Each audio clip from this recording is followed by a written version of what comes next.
Hola chicos, estamos con un nuevo tema de introducción a la contabilidad. Este es el tema 4 y vamos a hablar de los elementos de la cuenta de resultados.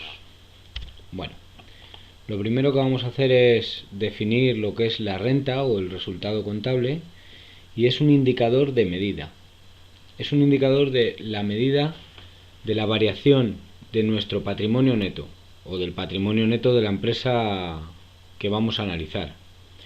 Si la variación ha sido positiva, ha aumentado el patrimonio neto, bien porque el activo ha aumentado o porque el pasivo ha disminuido o una mezcla de ambas, pues tenemos que el resultado es positivo, hay un beneficio para la empresa.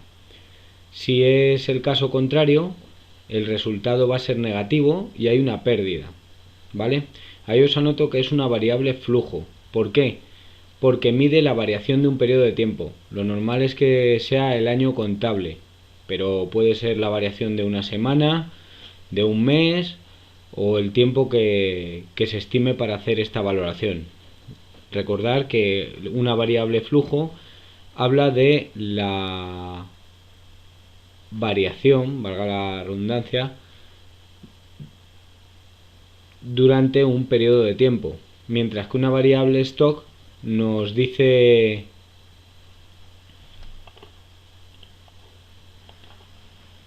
nos habla de nos aporta un dato de un momento determinado. Bueno, pues vamos a pasar ahora a los métodos de cálculo de la cuenta de resultado. Tenemos dos métodos. Uno es el del patrimonio neto y otro es el de las transacciones. Vamos a verlos más detalladamente. El método del patrimonio neto. Pues bueno, este método lo único que hace es obtener si ha habido beneficio o pérdida o no ha habido variación por la diferencia de neto. Vemos ahí que la operación sería neto final menos neto inicial. Patrimonio neto final menos patrimonio neto inicial. ¿Por qué es así? Porque imaginaros que empezamos con un patrimonio neto de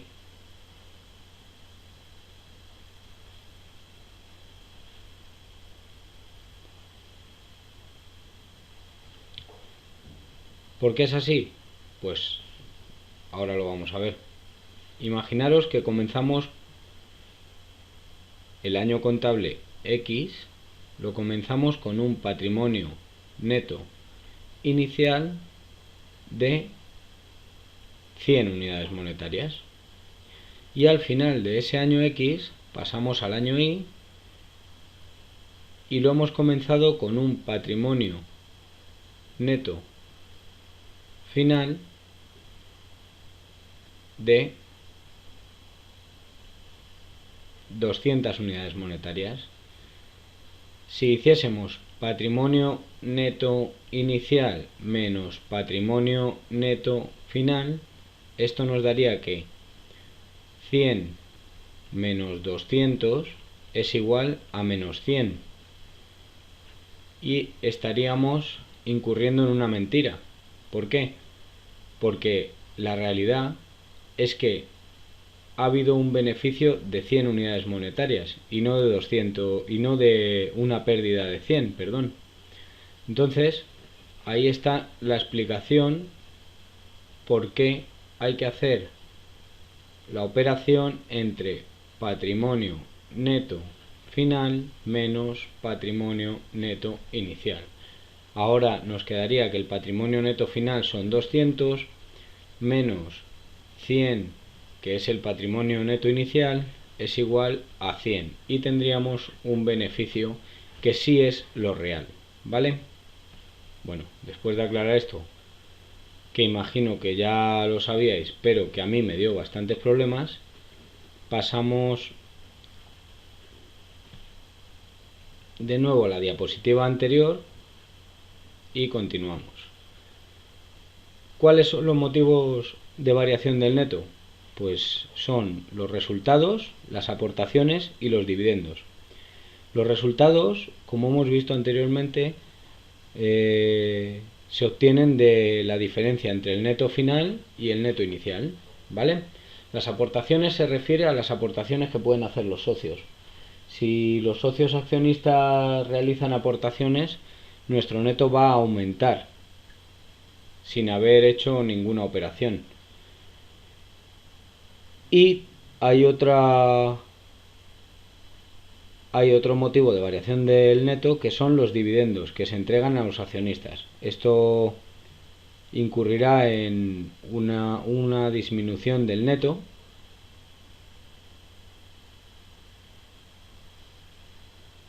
llegando a ser... Esto incurrirá en una disminución del neto. Pues visto el método de cálculo del patrimonio neto, vamos a ver ahora cómo podemos trabajar con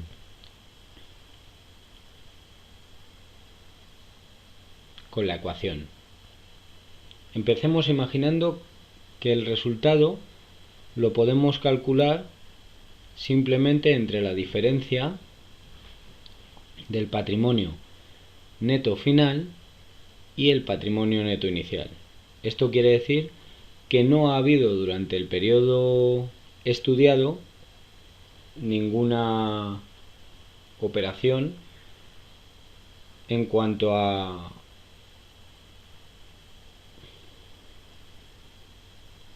aportaciones y dividendos. Por lo tanto, el resultado, que lo representamos por la letra R mayúscula, es igual al patrimonio neto final menos el patrimonio neto inicial. Este es el caso más simple que podemos encontrar. Pero ahora vamos a ver que la cosa se puede complicar. ¿Por qué? Porque el resultado, además de la diferencia entre el patrimonio neto inicial y el patrimonio neto final, puede tener aportaciones que las representamos por la letra N mayúscula y A minúscula. Nuevas aportaciones quiere decir esto. Patrimonio neto final menos patrimonio neto inicial más las nuevas aportaciones darán el resultado. Aún lo podemos complicar un poco más si además en el ejercicio estudiado nos encontramos con que ha habido dividendos. Tendríamos el resultado, que es igual al patrimonio neto final menos el patrimonio neto inicial, es la diferencia entre los patrimonios, más las nuevas aportaciones de los socios, menos, porque los dividendos son una disminución del neto, los dividendos que aportamos a los socios, ¿vale? Así se puede calcular el resultado. Como siempre podríamos jugar con la ecuación. Vamos a dejar la última que hemos hecho, que es en la que no falta ninguna variable para calcular el resultado. Existen los dos patrimonios, existe las nuevas aportaciones y los dividendos. Pues como siempre podemos jugar con la ecuación y podemos decir que el patrimonio neto final menos el patrimonio neto inicial es igual al resultado menos las nuevas aportaciones más los dividendos.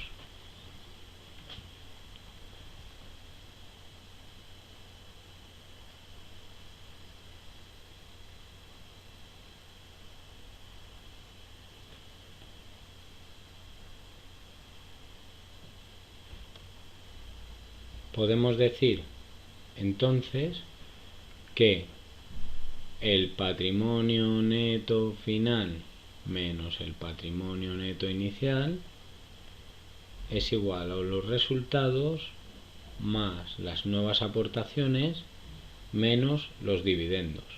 Y así las combinaciones que queramos. Recordar que esto es un bloque, porque no deja de ser una de las variables, la diferencia entre patrimonios. Esto representa otro bloque y esto otro bloque, ¿vale? Son las diferencias, son las variables que podemos encontrar para calcular el resultado, ¿vale? Pues una vez visto esto, vamos con el método de las transacciones. Pues el otro método que hay es el de las transacciones. También recibe el nombre de el enfoque contable y se obtiene por la diferencia entre los ingresos y los gastos en los que ha incurrido la empresa. Quiero que tengáis en cuenta dos cosas. Bueno, lo primero es que ahí os dejo cómo quedaría la ecuación. El resultado es igual a la diferencia entre ingreso menos gasto, ¿vale? Y quiero que tengáis en cuenta, lo vamos a explicar en otros temas, que un ingreso no es lo mismo que un cobro y un gasto no es lo mismo que un pago, ¿vale? El ingreso se registra en el momento de desprender de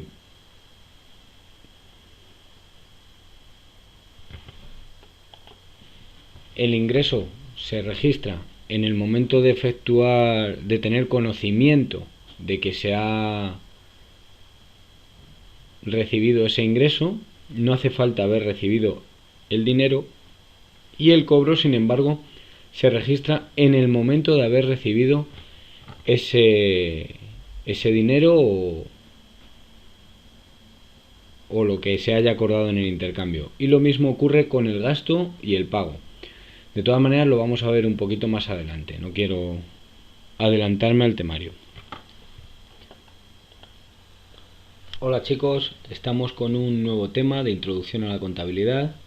Este es el tema 4 y vamos a hablar de los elementos de la cuenta de resultados. Bueno, lo primero que vamos a hacer es definir lo que es la renta o el resultado contable, y es un indicador de medida de la variación de nuestro patrimonio neto o del patrimonio neto de la empresa que vamos a analizar. Si la variación ha sido positiva, ha aumentado el patrimonio neto, bien porque el activo ha aumentado o porque el pasivo ha disminuido o una mezcla de ambas, pues tenemos que el resultado es positivo, hay un beneficio para la empresa. Si es el caso contrario, el resultado va a ser negativo y hay una pérdida, ¿vale? Ahí os anoto que es una variable flujo. ¿Por qué? Porque mide la variación de un periodo de tiempo. Lo normal es que sea el año contable, pero puede ser la variación de una semana, de un mes o el tiempo que se estime para hacer esta valoración. Bueno, pues vamos a pasar ahora a los métodos de cálculo de la cuenta de resultado. Tenemos dos métodos. Uno es el del patrimonio neto y otro es el de las transacciones. Vamos a verlos más detalladamente. El método del patrimonio neto. Pues bueno, este método lo único que hace es obtener si ha habido beneficio o pérdida o no ha habido variación por la diferencia de neto. Vemos ahí que la operación sería neto final menos neto inicial. Patrimonio neto final menos patrimonio neto inicial. ¿Por qué es así?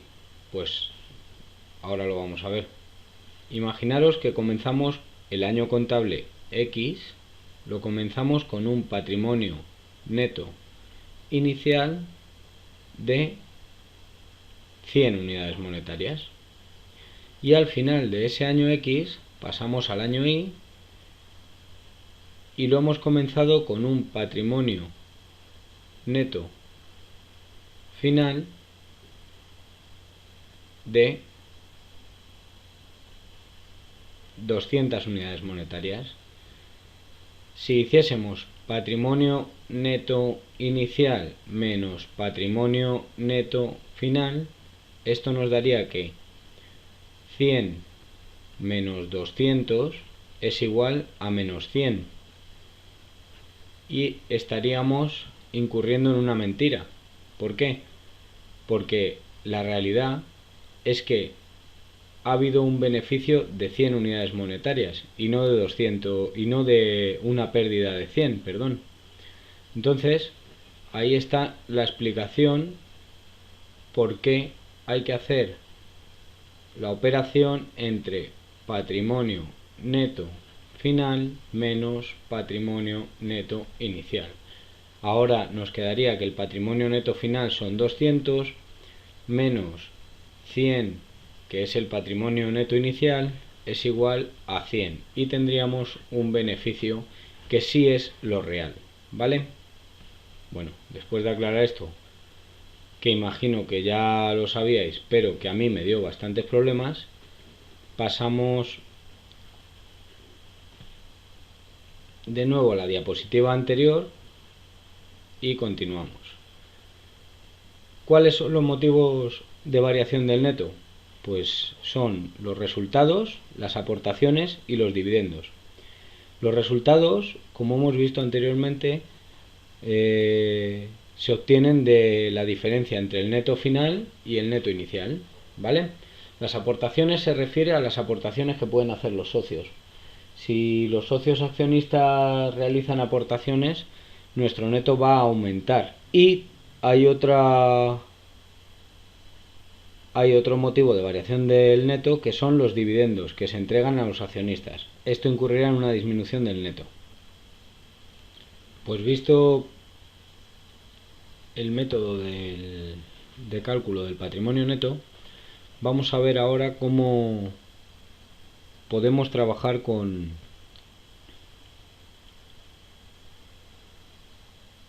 la ecuación. Empecemos imaginando que el resultado lo podemos calcular simplemente entre la diferencia del patrimonio neto final y el patrimonio neto inicial. Esto quiere decir que no ha habido durante el periodo estudiado ninguna operación en cuanto a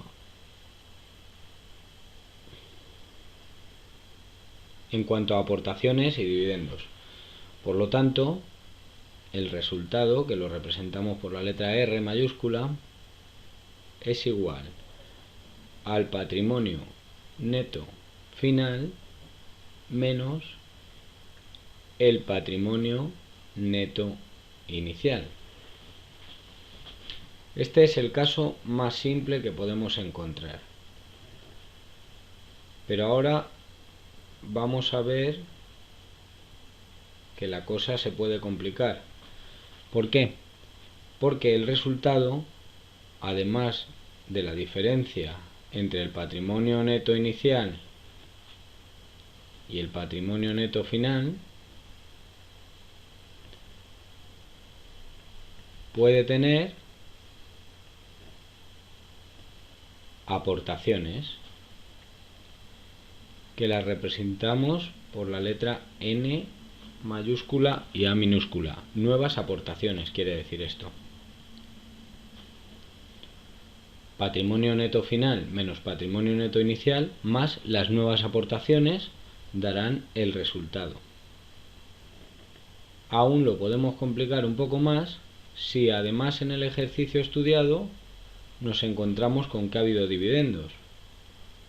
Tendríamos el resultado, que es igual al patrimonio neto final menos el patrimonio neto inicial, es la diferencia entre los patrimonios, más las nuevas aportaciones de los socios, menos, porque los dividendos son una disminución del neto, los dividendos que aportamos a los socios, ¿vale? Así se puede calcular el resultado. Como siempre podríamos jugar con la ecuación. Vamos a dejar la última que hemos hecho, que es en la que no falta ninguna variable para calcular el resultado. Existen los dos patrimonios, existe las nuevas aportaciones y los dividendos. Podemos decir entonces que el patrimonio neto final menos el patrimonio neto inicial es igual a los resultados más las nuevas aportaciones menos los dividendos. Y así las combinaciones que queramos. Recordar que esto es un bloque, porque no deja de ser una de las variables, la diferencia entre patrimonios. Esto representa otro bloque y esto otro bloque, ¿vale? Son las variables que podemos encontrar para calcular el resultado, ¿vale? Pues una vez visto esto, vamos con el método de las transacciones. Pues el otro método que hay es el de las transacciones. También recibe el nombre de el enfoque contable y se obtiene por la diferencia entre los ingresos y los gastos en los que ha incurrido la empresa. Quiero que tengáis en cuenta dos cosas. Bueno, lo primero es que ahí os dejo cómo quedaría la ecuación. El resultado es igual a la diferencia entre ingreso menos gasto, ¿vale? Y quiero que tengáis en cuenta, lo vamos a explicar en otros temas, que un ingreso no es lo mismo que un cobro y un gasto no es lo mismo que un pago, ¿vale? Pues vemos ahora la ampliación de la ecuación de balance. Inicialmente en otros temas hemos visto que la ecuación de balance tenía esta forma. Activo era igual a pasivo. Recordemos que el pasivo lo podíamos desglosar en pasivo exigible más neto. Por lo tanto, de aquí y de aquí podemos obtener, desglosando el pasivo, que el activo es igual al pasivo más el neto. Y teníamos la ecuación de balance inicial. Vamos a complicarla ahora un poquito más. Si decimos que el neto solamente va a representar la N, las aportaciones de los socios, el activo será igual al pasivo más el neto, pero al solamente representar las aportaciones de los socios estaríamos despreciando el patrimonio neto final y el patrimonio neto inicial, que es el resultado. Por lo tanto, para equilibrar nuestra ecuación tendríamos que añadirle el resultado. Y nos quedaría que activo es igual a patrimonio neto más pasivo más resultado. Al igual que antes, si desglosamos el resultado, decimos que el resultado es igual a la diferencia entre ingresos y gastos. Por lo tanto, si hacemos lo mismo que en la primera ecuación que teníamos y las unimos, nos encontramos que el activo es igual al pasivo más el neto más ingresos menos gastos. Y esta sería nuestra ecuación de balance ampliada, que si la queremos dejar sin ningún signo negativo y volviendo a jugar con la ecuación, que es lo que vamos a hacer durante todo el curso prácticamente, diríamos que el activo, ¿veis aquí este signo negativo? como cambia de lado, pasa sumando, más los gastos es igual al pasivo más el neto más los ingresos. Y así hemos llegado a nuestra ecuación de balance ampliada y que vamos a tener que estar aplicando continuamente en este curso de introducción a la contabilidad.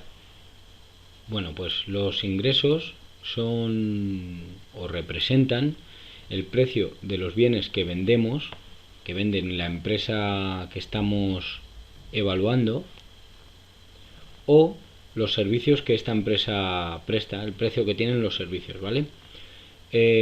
Influye en la ecuación de balance de dos formas. Si aumentan los ingresos, aumentan los activos y dejamos equilibrada la ecuación de balance ampliada, o también pueden aumentar los ingresos y disminuir los pasivos. Vemos que en esta segunda ecuación, aunque no influye en el lado izquierdo de la igualdad, como aumenta y disminuye en la parte derecha, también la deja equilibrada. En cuanto a la valoración de los ingresos, tenemos que observar que debe cumplir dos requisitos fundamentales. Uno, el que nuestra empresa haya suministrado los bienes o los servicios, y dos, que se haya recibido ese dinero por los servicios o bienes suministrados, o que se tenga la seguridad de que se va a recibir ese pago. Y por último, en cuanto a los ingresos, tenemos que ver qué son los ingresos devengados. Bueno, pues los ingresos devengados son aquellos que, aunque en el momento actual no se han cobrado, se deben contabilizar dentro del ejercicio en el que se produjeron. Un ejemplo muy claro son los alquileres. Cuando tú has alquilado una propiedad y pongamos que cobras el día 5 de enero, tú el ingreso lo tienes que contabilizar en el mes de diciembre del año anterior, porque aunque lo cobres el 5 de enero del año posterior, el ingreso pertenece al año anterior. Vamos a hacerlo gráficamente, que se verá mucho más. Por ejemplo, si tenemos un piso arrendado, vamos a poner que esto es el año 2011 y esto es el año 2012, y estos son los meses. No lo vamos a hacer dividido en 12 meses particularmente, pero vamos a poner que aquí estamos en diciembre, ¿vale? Y esto es enero. Todo esto es enero y todo esto es diciembre. Y yo el alquiler le cobro los días 5 de cada mes. Entonces vamos a poner que aquí está el día 5 de enero y lo cobro a mes vencido. Este ingreso que se ha venido produciendo por el alquiler que se ha tenido a una persona o una empresa, todo este ingreso forma parte del ejercicio 2011, aunque lo hemos cobrado el 5 de enero.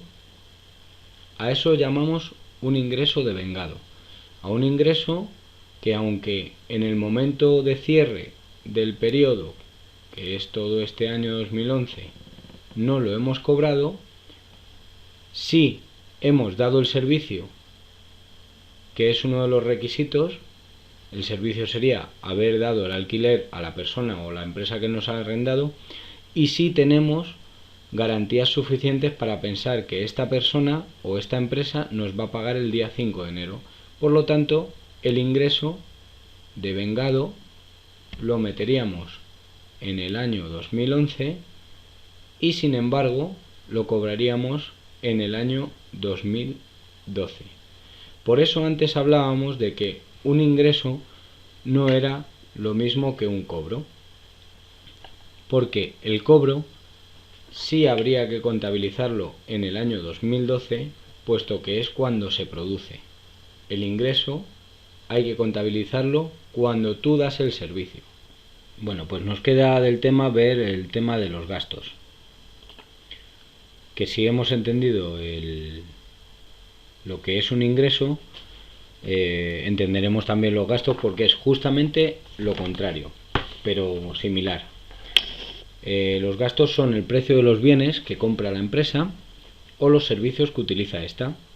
¿Cómo influye en la ecuación de balance? Pues de dos formas. Si aumentan los gastos, aumenta también el pasivo, dejando equilibrada la ecuación de balance, y si disminuye y si aumentan los gastos, también disminuirá el activo. Es completamente al contrario que los ingresos. En cuanto a la valoración de los gastos, tienen que cumplir dos requisitos para que se cuenten como gastos. Uno es que se hayan consumido los bienes o los servicios por parte de la empresa. Y el otro es que este consumo de los bienes o de los servicios tenga un coste para la empresa.